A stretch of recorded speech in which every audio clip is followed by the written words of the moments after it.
Good job, Kelso.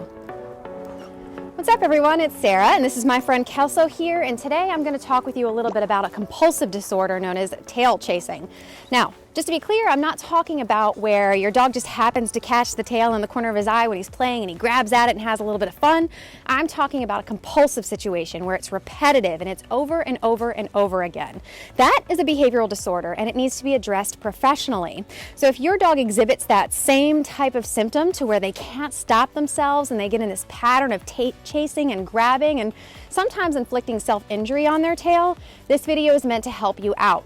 Now, before I give you any tips on what to do to work on some of these behaviors and to help, the first thing that I want to let you know is this requires a team effort. Your best bet is to get in touch with a board-certified veterinary behaviorist and work with them.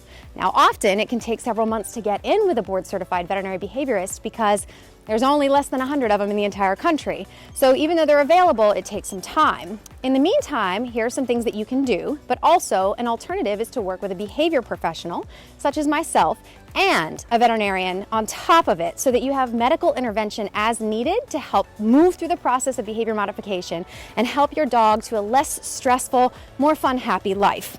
All right, Kelso, good boy. If you like this video, please let me know. Don't forget to hit that like button, go ahead and hit subscribe and ring that bell notification to receive more content just like this to help you through problematic behaviors that you see in your dog as well. Good job, buddy. Good job. Sniffing breaks on walks are super important. Dogs that are anxious and dogs that are working dogs like Kelso here both have something in common, which is loving to use their nose. So anytime you can break their distraction and make their walks more enriching with strategic stops for sniff breaks where they can check messages and see something in the grass, take in some of those different smells, that can be really helpful to your walks to break up some of that obsessive behavior with chasing the tail. Now, once I realize that Kelso's kind of bored and we're going to move on, I'm going to go to the next sniff spot and see if I can get him interested in something else, even if just for a moment. Because the more his brain is focused on something else aside from his tail and getting himself further worked up, the more likely it is that becomes the habit versus chasing the tail as the habit. We want to teach Kelso that the environment can be much more exciting than his tail. And aside from just much more exciting, he can find other ways to alleviate his stress and his frustrations, as opposed to going straight into a tailspin. Boy. So when we're talking about obsessive tail spinning behavior, you'll notice that every once in a while his tail catches his eye, almost like it's separated from his body, and then he chases it. And in that chase, he gets himself further worked up. But as you'll notice right there, as he came around the backside to grab his tail, he just about grabbed my leg. And that happens repetitively. He's not trying to hurt me, but that's part of that problem, to where he just takes the teeth and goes after it because he's frustrated. And this is one of those ways that he can try to alleviate that frustration. Now look here, you can see him watching his tail, almost like he's waiting for it to move so he can grab it. And if he wags it because he's happy or excited, even at that point, he'll still not understand. He'll still go to grab it and still go to give chase. So it's important to interrupt this behavior, and you can see here I missed that opportunity. But notice again, as he comes around, how dangerous this can be. Kelso's only a 5-month-old puppy, but as an adult dog exhibiting this behavior, when he accidentally grabs a hold of my leg, that's going to hurt. Good job. You'll see there he went to go for his tail, but then he didn't. And so I'm going to take that opportunity to reward that behavior.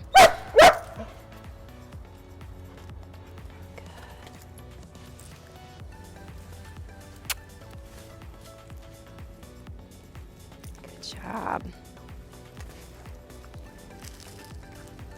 Good.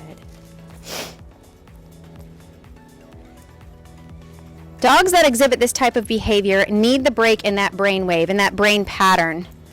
This behavior needs to be interrupted, and interrupted in a positive way. So spending lots of one-on-one time with your dog is very critical to this process. But then also, aside from that one-on-one time where you can skill build with them and teach them to do other things with that energy, learning to relax is another critical skill too. Good boy. There we go. Much better, buddy. Now, notice right there what he did, where he grabbed the treat and then he redirected immediately onto what was going on. That happens often. We call that kind of a treat and retreat, and it happens in routine training just as much. So what I'll do with Kelso is try to build in a duration to where he might get a cookie from me, but it might take him a little extra time. And then once I release that cookie, Kelso, I'll get his attention again and have another one coming so that I can start to break apart that I grab the treat and I go right back to what I was doing before. And in this case, something that's dangerous for his brain to go right back into. Good boy, come on. That's a good boy. Yeah, that's a good boy.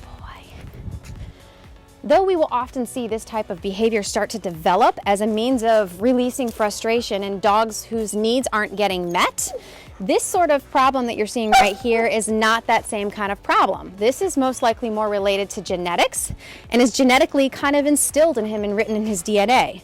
Now, it doesn't mean we can't work with it. It doesn't mean we can't fix it. It just means it's a lot harder. But this isn't a product of this dog's needs not being met.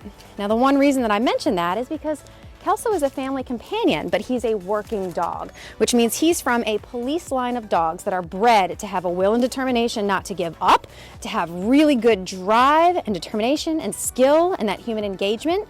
And so oftentimes a dog like this can be purchased without people really truly understanding what their genetic drives are, and it can drive a compulsive behavior. But I just wanted to separate the difference. So there is a genetic component to an obsessive behavior like this, but also you may start to see some of this exhibited in dogs whose needs aren't met. Again, not Kelso's issue, unfortunately. Come on. That's a much easier problem to work with. Good boy. We know a little bit about what to do to fix some of this problems. We're going to keep his brain moving, give him lots of one-on-one time, make sure he has plenty of enriching activities in his daily schedule. But let's talk for a moment about what not to do. This is not a behavior that you can fix with punishment or aversive correction. And what I mean by that is that if you put a prong collar on this dog or you put an electric collar on this dog and you punish him every time this happens, you're contributing to the stress that triggers this type of behavior and you're going to make the situation worse.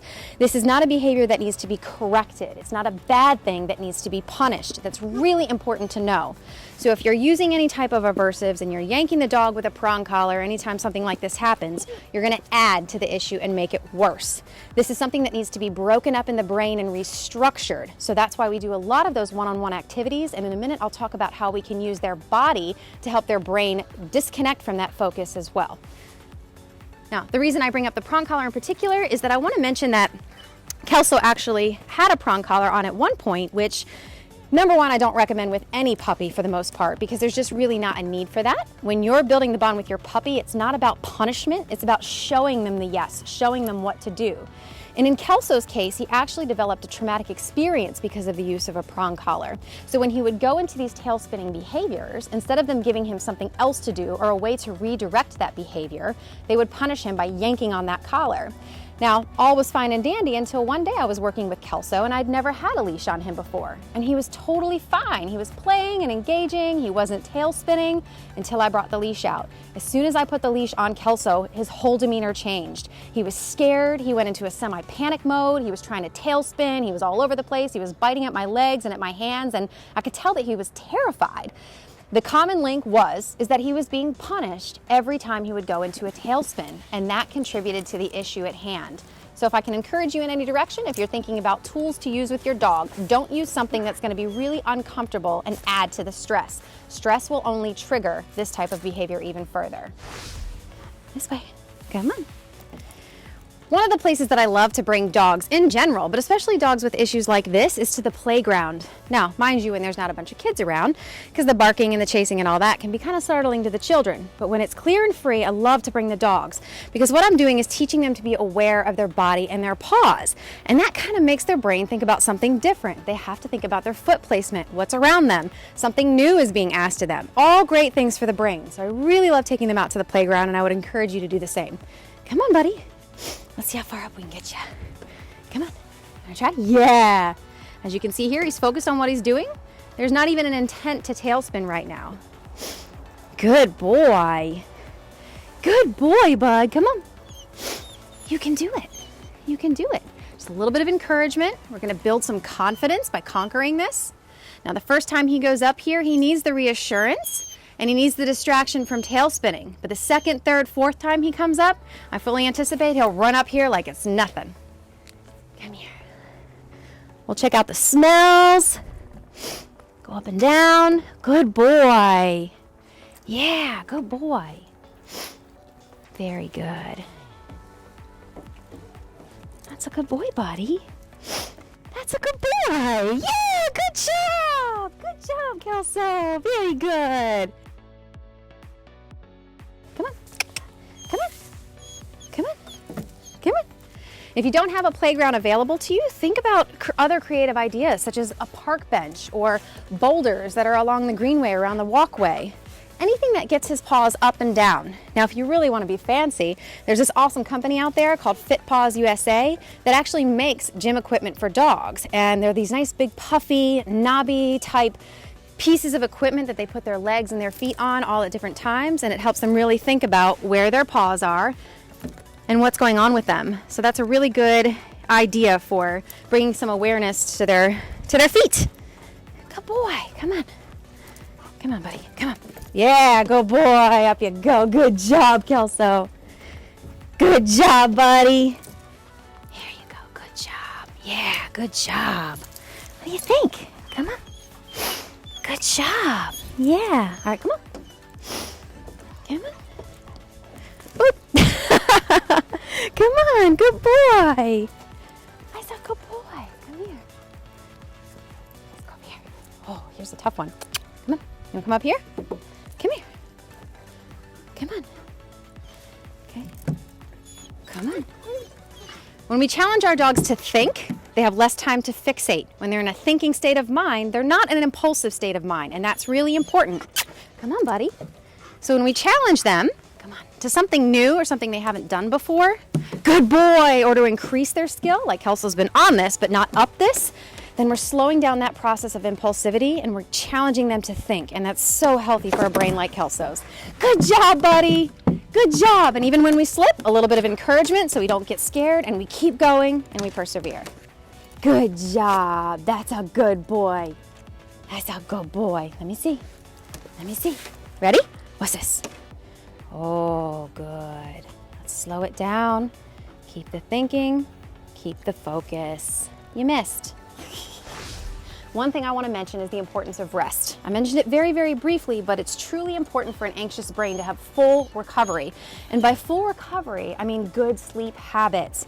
Now, Kelso here is a puppy. He's only about 5 months old, so he's still napping several times a day.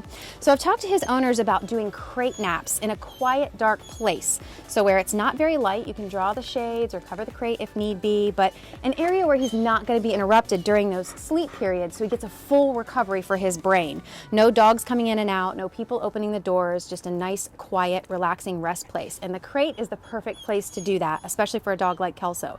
Now, set yourself up for success when working with a dog like this, because you want to teach how to relax, since they have a difficult time doing that. Their brain tells them to keep going, go, go, go, especially in a working dog. So in order to do that, set them up based on their daily schedule for those rest periods. For example, I'm gonna have a play session with Kelso where we play tug or fetch. He loves to play fetch. Almost have that game down, don't you, buddy? Then I'm gonna do skill work with him. I'm gonna work his full body, not just go for a walk or a jog, but use playground equipment like this or boulders or benches, right? And after doing a bit of skill work and working that brain really well, I'm going to provide a little bit of a mental enrichment break, so something that he gets to make a choice and have a positive outcome, like a snuffle mat or a frozen Kong, or a CE Chew in his crate. And then that's going to set him up to want to rest during that rest period and to get in the habit of having that downtime. And that's so very critical so that their brain can reset. Right, bud? Good boy. You're doing so good. Very nice. So if your dog exhibits behaviors like Kelso here that are repetitive and obviously not normal, do yourself a favor and get in touch with a board-certified veterinary behaviorist. In the meantime, you can follow some of these tips to help break up this pattern and this fixation, to alleviate what's going on in their brain a bit, and talk to your veterinarian about medical intervention as well. I hope you enjoyed watching. Please don't forget to hit that like button, hit subscribe, and ring that bell notification for more information just like this to help you and your dog have the best relationship that you can, right? Good boy. Thanks so much for watching. Good boy, Kelso. You're such a good boy.